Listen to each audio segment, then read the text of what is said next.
आज हम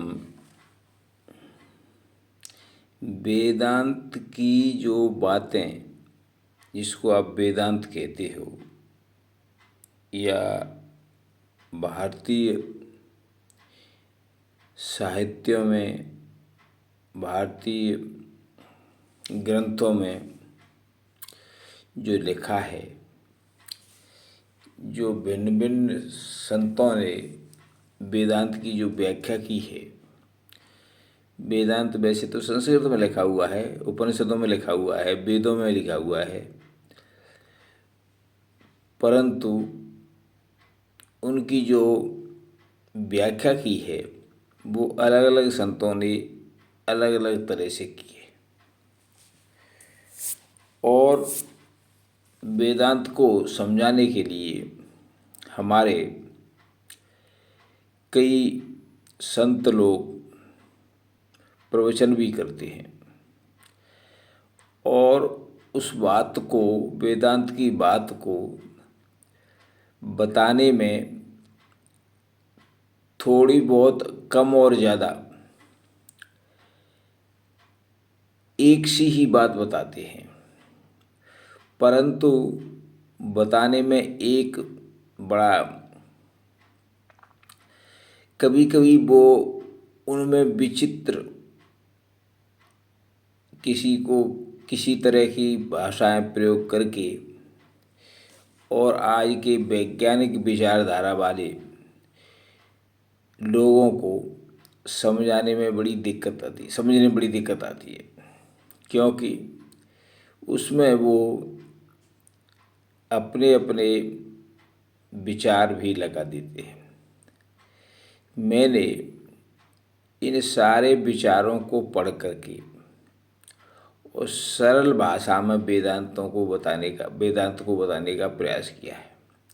मैं प्रयास करूँगा कि बोलचाल की भाषा में वेदांत को कैसे बताया जाए।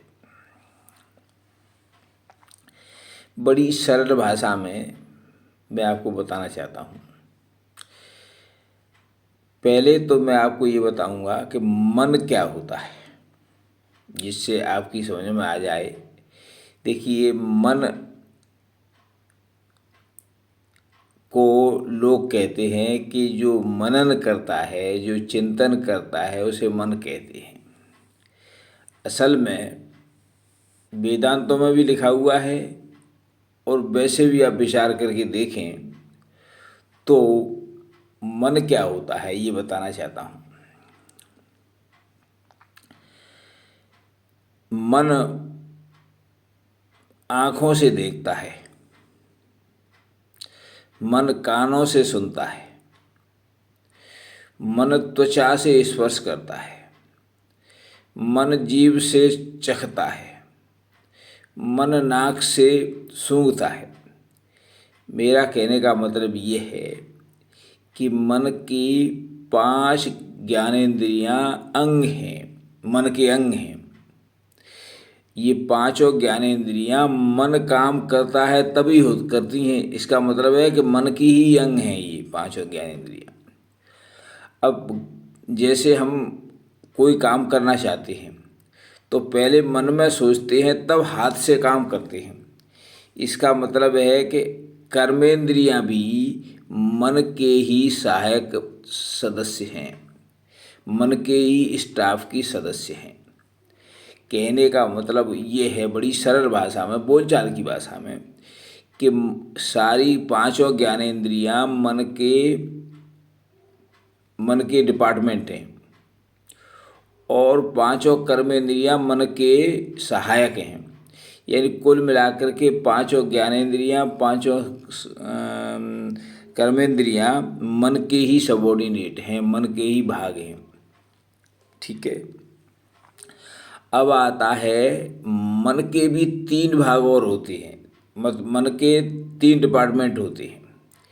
जैसे जो मनन करता है, चिंतन करता है, कल्पना करता है, जो सोचता है, उसको कहते हैं मन। और जो किसी वस्तु को देख करके ये डिसीजन करता है कि वस्तु क्या है, किसी कार्य को देख करके ये डिसीजन करता है कि ये कार्य क्या है। किसी रंग को देख करके ये डिसीजन करता है कि ये रंग कौन सा है। इसको कहते हैं बुद्धि। है वो मन का ही भाग, बुद्धि भी मन का ही भाग है। और तीसरा है अहंकार। अहंकार कहलाता है जैसे मैं हूँ, मैं शरीर हूँ, ये मेरे रिश्तेदार हैं, ये मेरा बेटा है, ये मेरी बेटी है, ये मेरा धन है, ये मेरा खेत है, ये मेरी ज़मीन है, ये मेरा वैभव है, ये मेरी इज्जत है।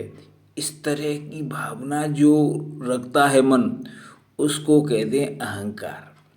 यानी शरीर के रिश्तों को स्थायी रूप से मानने वाला, शरीर के रिश्तों को मानने वाला तथा शरीर को ही अपना स्वरूप मानने वाला जो भ्रांति है वो अहंकार है। तो अहंकार क्लियर हो गया। अब ऐसा होता है कि जैसे आपने आग को छुआ तो आपको पता लगा कि आग में गर्मी होती है, आग जलाती है। तो ये आपके मस्तक में संस्कार बैठ गए कि आग जलाती है। तो आप आग को देखते ही फौरन ये सोचने लग जाओगे कि ये तो जलाएगी। प्रकाश उजाला करता है, ये प्रकाश को देखते ही आप सोच जाओगे उजाला हो जाएगा। तो ये जो चीज़ें हैं ये हमारे मस्तक में स्टोर रहती हैं, और स्टोर रह कर के ये जो इनको संस्कार कहते हैं, इनको यादाश्त कहते हैं, इनको स्मृति कहते हैं। तो भिन्न भिन्न स्मृतियों का कलेक्शन हमारे दिमाग में रहता है, हमारे मस्तक में रहता है, हमारे मन में रहता है। तो जो कलेक्शन, पुरानी स्मृतियों का कलेक्शन का जो स्टोर होता है उसको चित्त कहते हैं, चिंतन करने वाला चित्त कहते हैं। तो इसका मतलब है कि मनन करने वाला वो एक ही है, लेकिन जब वो मनन करता है तो मन कहलाता है, और जब चिंतन करता है तो चित्त कहलाता है, और जब निर्णय करता है तो बुद्धि कहलाता है। इस तरह से मन, बुद्धि, चित्त और अहंकार जब अपने को शरीर मानने लग जाता है कि मैं शरीर हूँ, ये मेरे रिश्ते हैं, तो वही मन अहंकार कहलाता है। इस तरह से इस मन, बुद्धि, चित्त और अहंकार को अंतःकरण एक ही नाम दिया है, यानी चारों का एक ही नाम दिया है, तो हम इसको अंतःकरण कहेंगे। अंतःकरण पांचों कर्मेंद्रियां, पांचों ज्ञानेंद्रियां, ये मन के ही भिन्न भिन्न भाग और डिपार्टमेंट हैं। तो मैं इन सारे सिस्टम को, इस सारी व्यवस्था को मन कहूँगा। और मन का जो विस्तृत रूप है, मन का जो विस्तृत नाम है वो अंतःकरण है। तो क्या हुआ, शरीर का एक तो भौतिक शरीर जो हाड़, मांस और त्वचा से बना हुआ है, वो शरीर है। एक इस शरीर के अंदर मन है जिसमें 5 ज्ञानेंद्रिय हैं मन में ही, और 5 कर्मेंद्रिय हैं, तथा अहंकार भी है, चित्त भी है। ये सब मन के ही डिपार्टमेंट हैं। तो कहने का मतलब हुआ कि हमारे शरीर का वृत्त जो सामने दिखाई दे रहा है उसके 2 भाग हो गए, एक तो मन और एक हो गया हाड़ मांस से बना हुआ शरीर। तो इस तरह से पहले तो मैंने मन की व्याख्या की है, फिर मैं आपको शरीर की व्याख्या कर रहा हूँ। अब मैं आपको बताना चाहता हूँ कि वेदांत में इसको कैसे, वेदांत में मूल रूप से मैं क्या हूँ, मेरा स्वरूप क्या है, मैं कैसा दिखता हूँ, मैं क्या क्या कर सकता हूँ और मैं क्या हूँ, इसके बारे में व्याख्या की गई है वेदांत में। अब देखिए कैसे। आदमी जब मरता है तो उसका शरीर यही रह जाता है। तो मरा कौन, उसमें से निकला क्या, इसमें से कोई एक सी शक्ति निकली है जो मैं था, तो इसका मतलब शरीर तो मैं नहीं हूँ। ठीक है, एक सिद्ध तो ये हो गया कि मैं शरीर नहीं हूँ, यानी ये जो शरीर है ये मैं नहीं हूँ, पहली बात। अब दूसरी बात मैं सिद्ध करूँगा कि मैं मन भी नहीं हूँ, क्योंकि मैं मन होता तो मैं क्या कहता, मेरा मन। जब बोलचाल में क्या कहता हूँ कि मेरा मन, मेरे मन में ये विचार आ रही है, मेरी बुद्धि में ये विचार आ रहे हैं, मेरे हाथ में ये, मैं इसको हाथ से कर रहा हूँ, मैं कान से सुन रहा हूँ। ये सारी चीज़ें जब हम सोचो इसके बारे में तो क्या सिद्ध होता है कि मैं तो अलग हूँ और ये इंद्रियां अलग हैं। ये सिद्ध होता है ना। इसका मतलब है कि मैं मन भी नहीं हूँ, मैं शरीर भी नहीं हूँ, दोनों चीज़ नहीं हूँ। ये सिद्ध मैंने आपको किया। अब मैं तीसरी बात ये सिद्ध करता हूँ कि अगर मैं मन भी नहीं हूँ, शरीर भी नहीं हूँ, तो फिर मैं क्या हूँ और मैं का क्या स्वरूप है। अब देखिए, यदि मैं मन नहीं हूँ तो दुख और सुख शरीर को भी होते हैं, मन को भी होते हैं। तो दुख हो या सुख हो, वो शरीर और मन को होता है। यानी हाथ कट जाए या हाथ में फोड़ा हो जाए तो ये शरीर का दुख है, या सर में दर्द हो या दांत में दर्द हो तो ये शरीर का दुख है। और आपके बेटे का देहांत हो गया हो या आपको किसी व्यापार में हानि हो गई हो, ये मन का दुख है। तो दुख दो तरह के होते हैं, एक तो मन का दुख होता है, एक तन का दुख होता है। परंतु मन और तन हम है नहीं, तो इसका मतलब ये सिद्ध होता है कि मन और तन जब हम नहीं हैं और दुख और सुख मन और तन को होता है, तो फिर हमें दुख सुख नहीं होता है, यानी हम दुख सुख से परे हैं। एक और पॉइंट सोचिए, आपका सम्मान होता है या आपका अपमान होता है तो क्या होता है, दुख होता है। अपमान होता है तो दुख होता है, सम्मान होता है तो खुशी होती है। तो दुख और सुख वही तन और मन की बात रही, मेरी बात तो नहीं रही। मेरे को तो दुख सुख नहीं हुआ, तन को और मन को हुआ। ऐसे ही हानि लाभ, हानि और लाभ धन का होता है, वो धन का भी रिश्ता मन से है, धन का भी रिश्ता तन से है, मुझसे तो नहीं है। यानी मैं अलग हूँ, न तो मैं तन हूँ न मन हूँ। ये सिद्ध हो गया बड़ी सरल भाषा में। यानी इस वेदांत को मैं सरल भाषा में बताना चाहता हूँ जिससे आपकी समझ में क्लियर आ जाए। यानी मैं जो कहता हूँ कि जो मैं हूँ, ये मैं तन भी नहीं हूँ और मन भी नहीं हूँ, दोनों चीज़ नहीं हूँ। और दुख सुख मान सम्मान हानि लाभ और ऐश आराम वैभव, ये सारे मन के फंक्शन हैं या तन के फंक्शन हैं। तो मन और तन के फंक्शन से, मन और तन के क्रियाकलापों से हमारा कोई संबंध नहीं है, क्योंकि मैं न तो मन हूँ न तन हूँ। क्लियर हो गया। अब मैं मन भी नहीं हूँ तन भी नहीं हूँ, तो फिर मैं क्या हूँ, ये सोचो। इसको मैं बताना चाहता हूँ कि मैं क्या हूँ। देखिए, आप 50 मटके लीजिए मिट्टी के, छोटे बड़े सभी तरह के, और उनको रख दीजिए।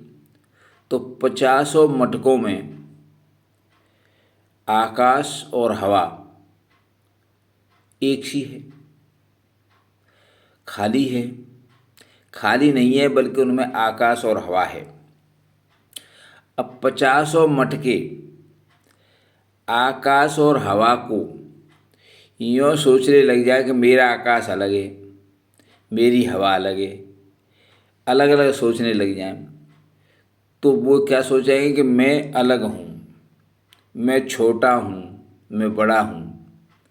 अब प्रश्न ये उठता है कि तीसरा आदमी जो उनको देख रहा है, मटकों को, वो यही सोचेगा कि सभी मटकों में एक सा ही आकाश है, एक सी हवा है, क्योंकि सब सब आकाश में रखे हुए हैं, जमीन पर रखे हुए हैं, सभी में हवा एक सी है, सब कुछ एक सा है। तो ये जो हवा या आकाश है वो सभी मटकों में, सभी बर्तनों में एक सी रहती है। कब खराब रहती है? जब मटके को ढक दिया जाए और उसमें कोई गंद भर दी जाए, तब तो हवा अलग अलग हो सकती है, लेकिन खुले हुए मटके में हमेशा एक सी हवा रहती है। तो आकाश एक सा रहता है सभी मटकों में। अब मटके में कोई चीज़ रखी है, मान लीजिए मटके में कोई सामान रख दिया आपने, अलग अलग मटकों में अलग अलग सामान रख दिया, तो वो मटके ये तो कह सकते हैं, मटके ये तो सोच सकते हैं कि मेरे अंदर ये सामान रखा हुआ है, दूसरा ये सोच सकता है मेरे अंदर ये रखा हुआ है। ये सामान रखना तो अलग अलग हो सकता है, लेकिन मटके के अंदर जो आकाश है, जो हवा है, वो तो सभी में एक सी है। तो आप इसको ऐसे सोच लीजिए कि हम अलग से मटका मान लें अपने को, या कोई ऐसा पात्र मान लें जिसमें अलग सामान रखा हुआ हो, और हम ये सोचने लग जाएं कि हमारे अंदर ये सामान रखा हुआ है, हम अलग आदमी हैं, दूसरे मटकों से अलग हैं। तो इस तरह की भावना कब आती है? जब आपके अंदर अलग अलग सामान रखा हो, लेकिन हवा और आकाश सभी मटकों में एक सा ही है। इस एग्जाम्पल से आपको स्पष्ट हो गया कि एक शक्ति ऐसी है जो सभी जीव जंतुओं में एक सी है, जैसे मटकों में आकाश है। तो वो चीज़ जो शक्ति सभी जीव जंतुओं में एक जैसी है, उसे हम अपना स्वरूप कहते हैं, अपना अपना अपना वास्तविक रूप कहते हैं, जिसे हम बोलचाल की भाषा में आत्मा या ब्रह्म कह सकते हैं। कई साहित्यों में इस शब्द को ब्रह्म लिखा हुआ है, कई साहित्यों में इसको आत्मा लिखा हुआ है, कई साहित्यों में इसको और भी कई नाम दिए हुए हैं, लेकिन आप इसको आत्मा नाम दीजिए। अब मैं आपको बताना चाहता हूँ कि आत्मा तो सभी जीवों में एक सी है, ठीक है। शरीर और मन सभी जीवों में अलग अलग है। तो मैं हूँ वो आत्मा है सभी जीवों में, और मन और शरीर आत्मा नहीं है, मैं नहीं हूँ। इसका मतलब ये है कि सभी जीव जंतु में जो आत्मा है वो समान है, एक सी है, और मन और शरीर सभी जीवों के अलग अलग हैं। और संसार के जितने भी रिश्ते नाते हैं, बेटे, पत्नी, पुत्री, बहू, ये सारे रिश्ते नाते हैं वो शरीर और मन के हैं। इसका मतलब है कि सारे रिश्तेदार, सारे रिश्ते नाते, सारे संबंध मन और शरीर के हैं, तो हमारे नहीं हैं, मेरे नहीं हैं। जिसको मैं कहते हैं वो आत्मा है। बड़ी सरल भाषा में वेदांत को बताना चाह रहा हूँ। अब प्रश्न ये उठता है कि हम लोग सोच क्या बैठे हैं? हम सोच बैठे हैं, हम मन को और तन को अपना स्वरूप मान बैठे हैं, मन को और तन को अपना स्वरूप मान बैठे हैं, और मन और तन हमारा स्वरूप नहीं है। वास्तव में हम मन भी नहीं है, हम तन भी नहीं है। तो जिस दिन आप अपने वास्तविक स्वरूप के बारे में चिंतन करना शुरू कर दोगे, जिस दिन आप अपने मन के, अपने वास्तविक स्वरूप यानी आत्मा के बारे में सोचना शुरू कर दोगे, तो फिर मन और तन को आप अपना नहीं मानोगे, अपना स्वरूप का हिस्सा नहीं मानोगे। होता क्या है कि आदमी या जीव जंतु सभी मन और तन को अपना स्वरूप मानते हैं, और मन और तन को अपना स्वरूप जब तक मानते रहेंगे तब तक गारंटी की बात यह है कि मन और तन पर आने वाले जितने भी संकट होंगे उनको अपना संकट मानते रहोगे, और इस तरह से आप दुखी और सुखी रहोगे। मरने का डर रहेगा। अरे भाई, जब तन नहीं हो, मरता तन है, तो आप डर क्यों रहे हो? जब आप मन नहीं हो, मरता मन है, तो आप डर क्यों रहे हो? क्योंकि आपका स्वरूप तो अलग है। न तो वो मरता है, न जीता है, न मरने के न उसको भय होना चाहिए, क्योंकि वह मरता नहीं है तो भय भी नहीं होना चाहिए, और न उसको चिंता होनी चाहिए, क्योंकि मन और तन दोनों ही हमारे स्वरूप का भाग नहीं है। मैंने आपको वेदांत के मन के स्वरूप, मन का यानी मेरा स्वरूप क्या है, मैं क्या हूँ, अपने स्वरूप के बारे में बताने का प्रयास मैं इस व्याख्यान में कर रहा हूँ कि मैं न तो मन हूँ न तन हूँ। अब मन और तन में नहीं हूँ, जितनी व्याधियाँ, जितना भी दुख सुख स्पर्धा चिंताएँ भय, ये सारी प्रतिक्रियाएँ होती हैं मन और तन पर होती हैं, और मन और तन मेरा स्वरूप का हिस्सा नहीं है, तो फिर मैं क्यों दुखी सुखी हूँ? जब आप अपने वास्तविक स्वरूप के बारे में चिंतन करने लग जाओगे तो आपको दुख सुख का असर नहीं होगा। अब प्रश्न ये उठता है कि आप अपने वास्तविक स्वरूप के बारे में चिंतन कैसे करोगे? चिंतन थोड़ी देर के लिए करते हो, याद भी हो जाता है कि हाँ भाई मैं मन और तन नहीं हूँ, तो आपको बड़ी खुशी होती है। लेकिन बार बार आपकी आदत, बार बार आपकी स्मृति, बार बार आपकी व्यवहार मन और तन को अपना स्वरूप मानने का बन चुका है, क्योंकि आपने बचपन से ही अपने शरीर को और मन को अपना स्वरूप मान लिया है, तो आपको अपना स्वरूप मन और तन दिखाई देता है। अब इसको भुलाया कैसे जाए कि हम मन और तन को अपना शरीर नहीं माने, हम शरीर अपने अपने स्वरूप को, मन और तन को अपने स्वरूप का हिस्सा नहीं माने। हमारा स्वरूप अलग है, वो एकदम स्वच्छ, एकदम तन और मन से अलग, जो सब जगह एक सा फैला हुआ है। जैसे आकाश सब जगह एक सा फैला हुआ है। आकाश में बादल होते हैं, बादल हट जाते हैं तब भी आकाश पर कोई असर नहीं पड़ता है, बादल होते हैं तब भी आकाश पर कोई असर नहीं पड़ता है, प्रकाश होता है तब भी आकाश पर कोई असर नहीं पड़ता है, प्रकाश नहीं होता है तब भी आकाश पर कोई असर नहीं पड़ता है। तो जिस तरह से आकाश निर्विकार, जिस पर कोई विकार का असर पड़ता ही नहीं है, जिस तरह से आकाश है उसी तरह से आत्मा है, जो सभी शरीरों में समान रूप से है, और वही हमारा वास्तविक स्वरूप है।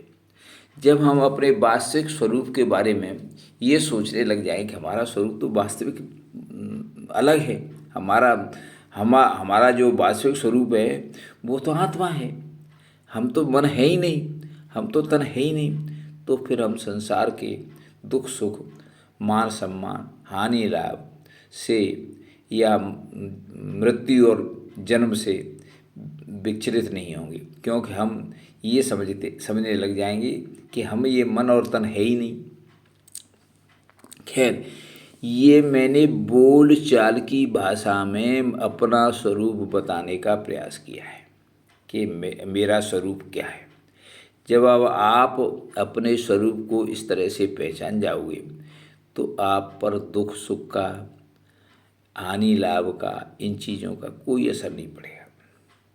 और मैं आपको बता दूं कि ये चीज़ें हैं, मन भी है और तन भी है, लेकिन हमारे स्वरूप का हिस्सा नहीं है। हम ये कह सकते हैं कि हमारा मन है, हम ये कह सकते हैं कि हमारा तन है, लेकिन हम ये नहीं हैं। तो असर यानी आपकी किसी चीज़ पर कोई असर पड़ रहा है, पड़ने दो, आप पर तो नहीं पड़ रहा है।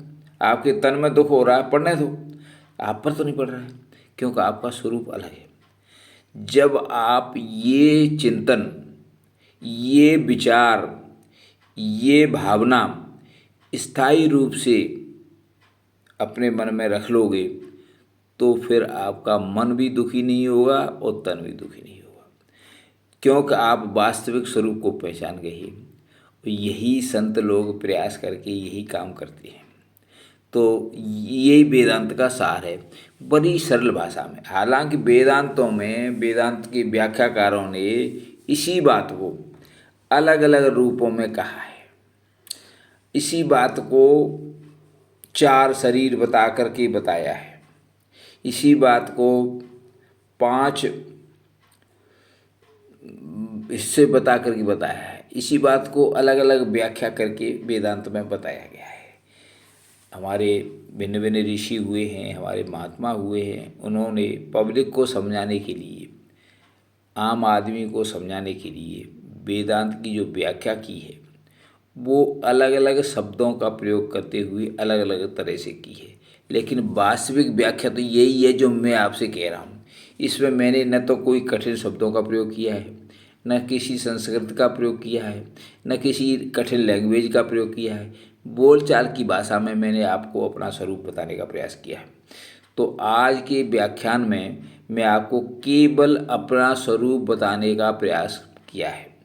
अब मैं अपने स्वरूप को बता करके अगले व्याख्यान में आपको बताऊंगा कि अगर हमारा ये स्वरूप है तो हम पर क्या क्या विपत्तियाँ, क्या असर पड़ता है, हमारी क्या आनंद मिलता है इस चीज़ से, इसके बारे में बताऊंगा। तो आज का व्याख्यान इतना ही है। धन्यवाद।